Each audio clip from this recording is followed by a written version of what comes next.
If you're a heating and air conditioning technician or even a salesperson, what do you need to know about sales objection budgets and why does it matter? This is a fantastic question. I'm Scott Silvenbell, coming to you live for HVAC Technicians Sales Secrets on a perfect day to talk about sales and business and a fantastic day to talk about you. This video is powered by sellingtechnicians.com. All right, I want to get a couple things out of the way while I line out how this process works for you. You could be very effective as a salesperson by only asking 1, 2, or 3 questions. You could be very effective by stretching things out. I want you to know that if you're beginning, you can start this way because what you're thinking is going to happen short term in a quick turnaround is something that closers can get away with, but not necessarily new people. Yep, it's not fair. Get over it.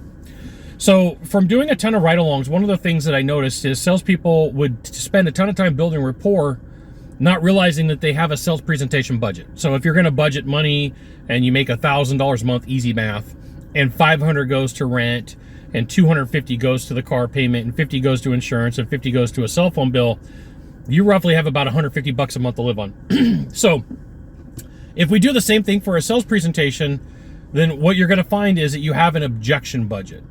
And so let's just say for whatever objection, aka concern, that a homeowner or client gives you, you've got about 5 minutes. So if you've allocated 90 minutes to have a conversation to sell a product, a good, or a service, and you're stuck with 90 minutes, that's it, that's all you've got. 15 of those minutes should be spent working through concerns. And remember, you got things like paperwork, you got things like scheduling, you got all the things you need to do. So I'm going to take you through a couple of processes, but first, patience. I really wish that early on in my sales career that someone would have said, hey, Scott, when you're working through a concern, an AKA an objection, you really need to take any energy away from it and it just becomes a conversation. It just becomes no big deal, right? Vocal pitch and tone is right. It's like saying, hey, pass the salt. Like you have to emulate your vocal pitch and tone in this, and it's super importante, okay? So I'm going to introduce you to a concept called the repeat and approve method. It's been around sales for a while. I did not invent it. Somebody did, and they were smart. And the way that this works is you repeat the objection, you ask about the objection, and then you start chipping away at the objection. This is sales 202, right? This is intermediate sales. So, but before you do that, you have to confirm that that is the only thing that the person has a problem with. You have to confirm that that's the one thing that's holding them back. And so vocal pitch and tone, once again, comes into place here. So if somebody says, hey, I want to think about it, this is what it's going to look like. I hear you, Bob. You're saying that you need a little bit of extra time to consider this option. Am I hearing you correctly? Bob says yes. Well, Bob, before we go over a few things, I just want to confirm, like, when you take a look at the opportunity of everything that we discussed, do you feel like that we're the right company for you? Bob says yes. And when we take a look at the system, would you be against us using XYZ brand? No, I wouldn't. And would you be against any of the extra warranties and guarantees that we have? No. Okay. So when you say you need extra time, this is where the questioning process comes, and this is why you need a bunch of time budgeted to take through it, because it's slow and freaking methodical, not fast and quick. I really wish that I would have had somebody pull me aside early on in my career, but I only had CDs. There was no YouTube. There was no podcasts. So I have put together a list of questions for you that you could use, that you could modify and adapt to fit your personality, to fit your needs. But before we get there, you should absolutely join my email publication, hvactechsecrets.com. I'll give you the goods.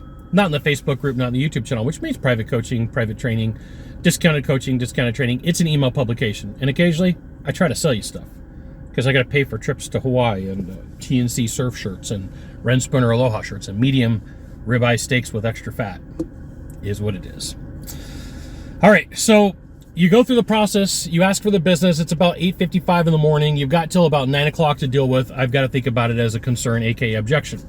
You're going to do the repeat and approve method. Here's your list of questions you could ask. After you say, is that the only thing? I'm overemphasizing it. Do not do this in a sales call, right? Is that the only thing? You sound like you're introducing The Rock for a wrestling engagement, right? When you say X, are you saying Y? Okay. Are you suggesting? When we take a look at your choices, Are one of them on the table something that you're really looking for? Let's talk about your options. Share with me what you're thinking at this point. Like, if you could come up with 5, 6, 7 questions that you rotate through, you don't need hundreds. You don't need thousands. You only need like 5 to 7. And what you're going to find is you become super comfortable with these questions. What you're going to find is the questions become easy for you to ask because, well, you've memorized them. And so this is how you memorize them. You take out your cell phone and you start recording yourself asking the same question over and over and over and over and over again 50 to 100 times. And then you get to the next question. You ask it over and over and over again 50 to 100 times. And then you ask the next question over and over and over again. And then you've got a video to watch and to practice with, right? You can say it with the video. Now, you're like, Scott, do you do this? Yesterday, I'm out in Honolulu Bay, and I'm shooting videos for my landing pages. So when you join an email publication, when you click on a link from one of my ads, I literally shot the same video at least 40 times. This guy comes over and he's like, I can say your script. I can say what you're doing. Why do you do it 40 times? And I said, listen, for me to fly over from Sacramento to Hawaii, Hawaii to Kauai, that's like a full day. There's nobody here at the beach right now. It just rained. It's really light activity. I'm going to keep practicing until I get one. And just in case one doesn't feel right, I've got a whole bunch of backups. And he goes, oh, that totally makes sense. And then he started, what do you do? And we started having this conversation. And then, dude, I got to get back on task because I've got like 4 more of these that I got to run through. So when I transferred all my videos over this morning to my laptop from my cell phone that you're looking at right now, right, there's the camera that you're looking at right now. I was kind of chuckling and laughing because there was probably about 120 videos, and a lot of them are going to end up on the cutting room floor that I'm never really going to use. It was just, I happened to be there and I did the work over and over and over again. This is my way of saying, I'm not asking you to do something that I'm not willing to do myself, because literally I did these yesterday, Kauai, Honolulu Bay, which the sunset, oh my goodness. The end of September the beginning of September on Honolulu Bay, there's like the mountain range that sits like this, and the sun sets like right. Psh, I'll put a picture at the end. You'll love it. It'll be freaking amazing. Pay attention to what you're. Got off on a tangent here.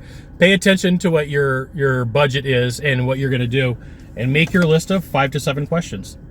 I'll probably add some, drop them in the chat to help you out, just as a way to get started.